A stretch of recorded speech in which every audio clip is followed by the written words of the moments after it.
ஸ்ரீமதே ராமானுஜாய நம. சுவாமி, திருவள்ளுவர் தினம் பொங்கல் ஒட்டி கொண்டாடப்படுகிறது.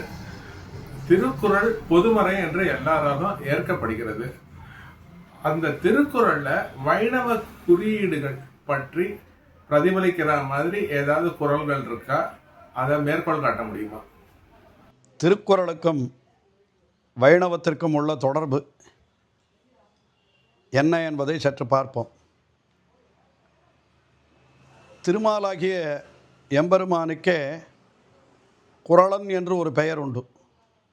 அதாவது அவன் வாமனாவதாரம் எடுத்து மகாபலியினிடத்திலே சென்றான் அல்லவா, யாச்சகம் கேட்பதற்காக. அப்படி குறுகிய உடலை கொண்டிருக்கிறபடியினாலே அவனுக்கு குறள் வாமனன் அல்லது குறளன் என்றே பெயர் உண்டு. அவனை குறள் என்றே சொல்லுவதும் உண்டு. இன்னும் சொல்லப்போனால் 108 திவ்யதேசங்களுக்குள்ளே ஒரு திவ்யதேசம், அது மலைநாட்டு திருப்பதி, தற்பொழுதைய கேரள மாநிலத்தில் இருக்கக்கூடிய ஒரு திவ்யதேசம். அது திருவாரன்விளை என்று ஆழ்வாராலே மங்களாசாசனம் செய்யப்பட்டிருக்கிறது. அது தற்பொழுது ஆரம்முளா என்று வழங்கப்பெறுகிறது. அந்த திருவாரன்விளையிலே எழுந்தருள் இருக்கிற எம்பெருமானுடைய திருநாமம் திருக்குறளப்பன் என்பது. ஆழ்வாருடைய பாசுரத்திலே கூட திருக்குறளப்பன் அமர்ந்துரையும் திருவாரன் விளை என்றே நம்மாழ்வார் அருளி செய்கிறார். அதனால் திருக்குறள் என்கிறதே திருமாலுடைய திருநாமம் என்பது ஒரு விஷயம். அது பொதுவாக சொல்லிவிடலாம். திருக்குறள் என்கிற நூலிலே என்ன இருக்கிறது திருமாலை பற்றி? அந்த நூல்தான் உலக பொதுமறையாயிற்றே. அதில் எந்த தெய்வத்தை பற்றியும் எதுவுமே சொல்லப்படவில்லையே என்று சிலர் சொல்லுகிறார்கள். எந்த தெய்வத்தை பற்றியும் சொல்லப்படவில்லை என்றாலும் கூட கடவுள் வாழ்த்து என்று முதல் அதிகாரத்தில் ஒரு கடவுளை பற்றி அது முழுவதும் சொல்லுகிறது. அது பொதுவாகத்தான் சொல்லுகிறதே தவிர யாரை பற்றியும் சொல்லவில்லை என்று சிலர் சொல்லுகிறார்கள்.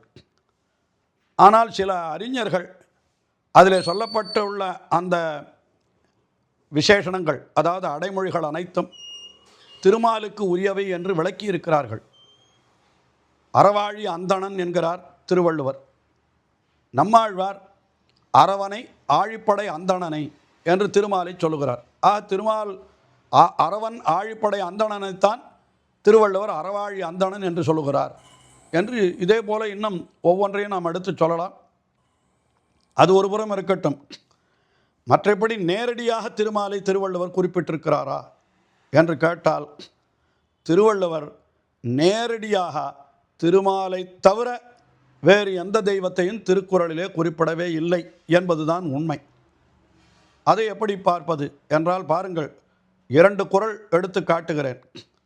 திருமாலுக்கு உரியதாக 2 உலகங்கள் சொல்லப்படுகின்றன வைணவ சம்பிரதாயத்திலே. அதாவது இந்த உலகம், இதற்கு லீலா விபூதி என்று பெயர். மேலுலகம், அதாவது திருமால் எழுந்தருள் இருக்கிற இடம் ஸ்ரீவைகுண்டம், அதற்கு நித்திய விபூதி என்று பெயர். இந்த 2ஐயும் திருவள்ளுவர் திருக்குறளிலே காட்டுகிறார். 2ஐயும் திருமாலுடையதாக காட்டுகிறார். அதுதான் மிகவும் விசேஷம்.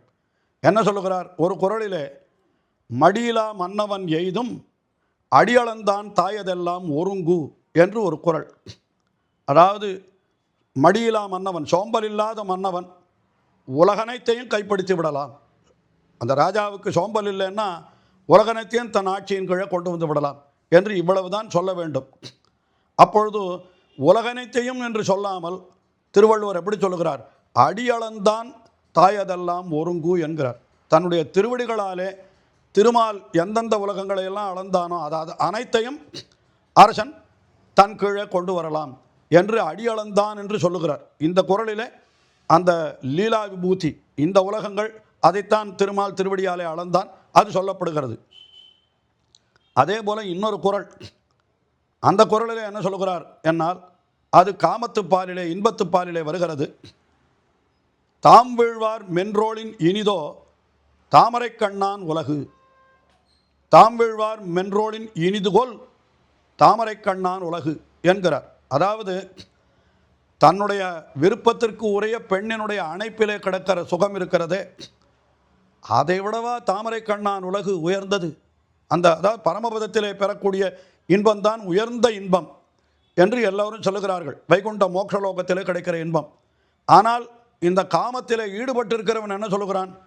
என்னுடைய மனதிற்கு இனியவளோடு கூடியிருக்கிற அந்த இன்பத்தை காட்டிலுமா அந்த பரமபதம் உயர்ந்தது என்று சொல்லுகிற பொழுதோ அதை தாமரை கண்ணான் என்று திருமாலை சொல்லி அவனுடைய உலகு என்று சொல்லி அது பரமபதத்தை சொல்லுகிறார்.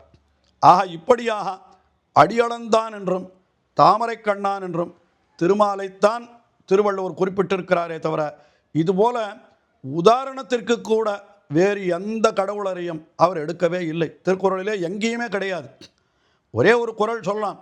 அவர் என்ன சொல்லுகிறார் என்றால், ஐந்தவித்தான் என்று ஆரம்பித்து ஒரு குறள் அது. அந்த குறளிலே என்ன சொல்லுகிறார் என்றால், இந்திரனே சாலும் கரி என்று சொல்லுகிறார். புலனை அடக்கியவர்களுக்கு இந்திரனே சாட்சி என்று சொல்லுகிறார்.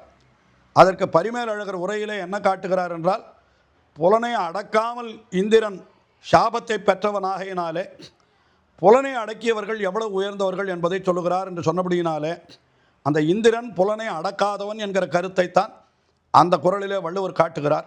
அதனால் இந்திரனை அந்த இடத்துல தாழ்வாக சொல்லியிருக்கிறார், உயர்வாக சொல்லவில்லை. ஆனால் உயர்வாக சொன்னது ஒரே ஒரு தெய்வத்தை தான், திருமாலை தவிர வேறு இந்த அடியளந்தான் என்றும் தாமரை கண்ணான் என்றும் இப்படி நேரடியாக திருமாலை குறிப்பிட்டது போல திருக்குறளிலே வேறு எந்த தெய்வத்தையும் திருவள்ளுவர் குறிப்பிடவே இல்லை. நன்றாக இதை தெளிவாகவே நீங்கள் தெரிந்து கொள்ளலாம்.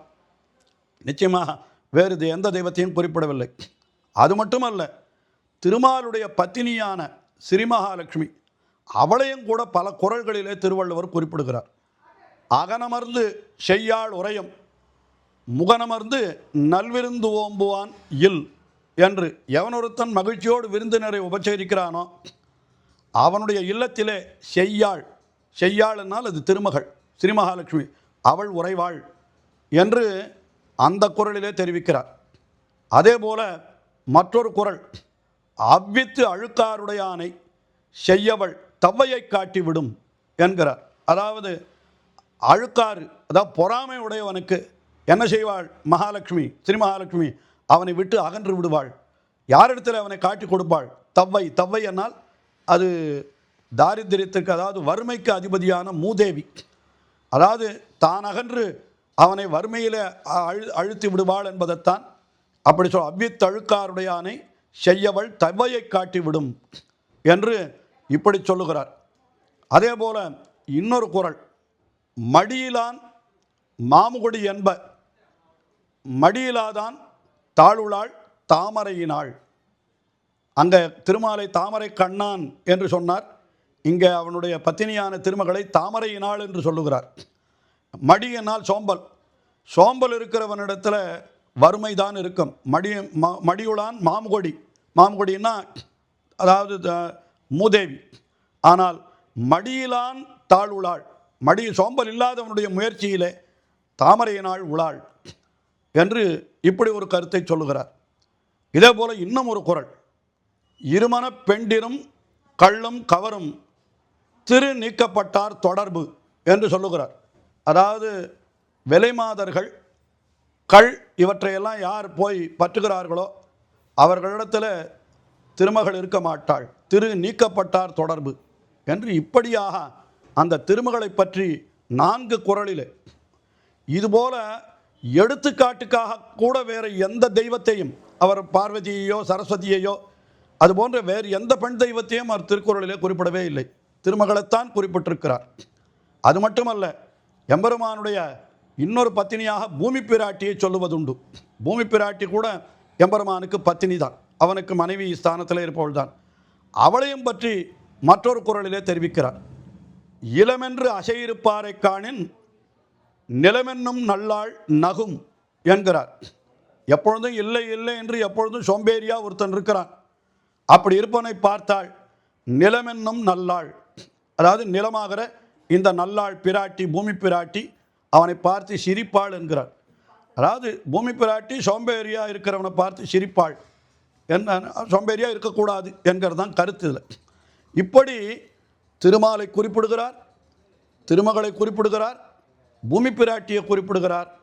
இப்படி இவர்களை குறிப்பிட்டது போல வேறு எந்த தெய்வத்தையும், அதாவது ஆண் தெய்வத்தையும் சரி பெண் தெய்வத்தையும் சரி திருவள்ளுவர் குறிப்பிடவே இல்லை.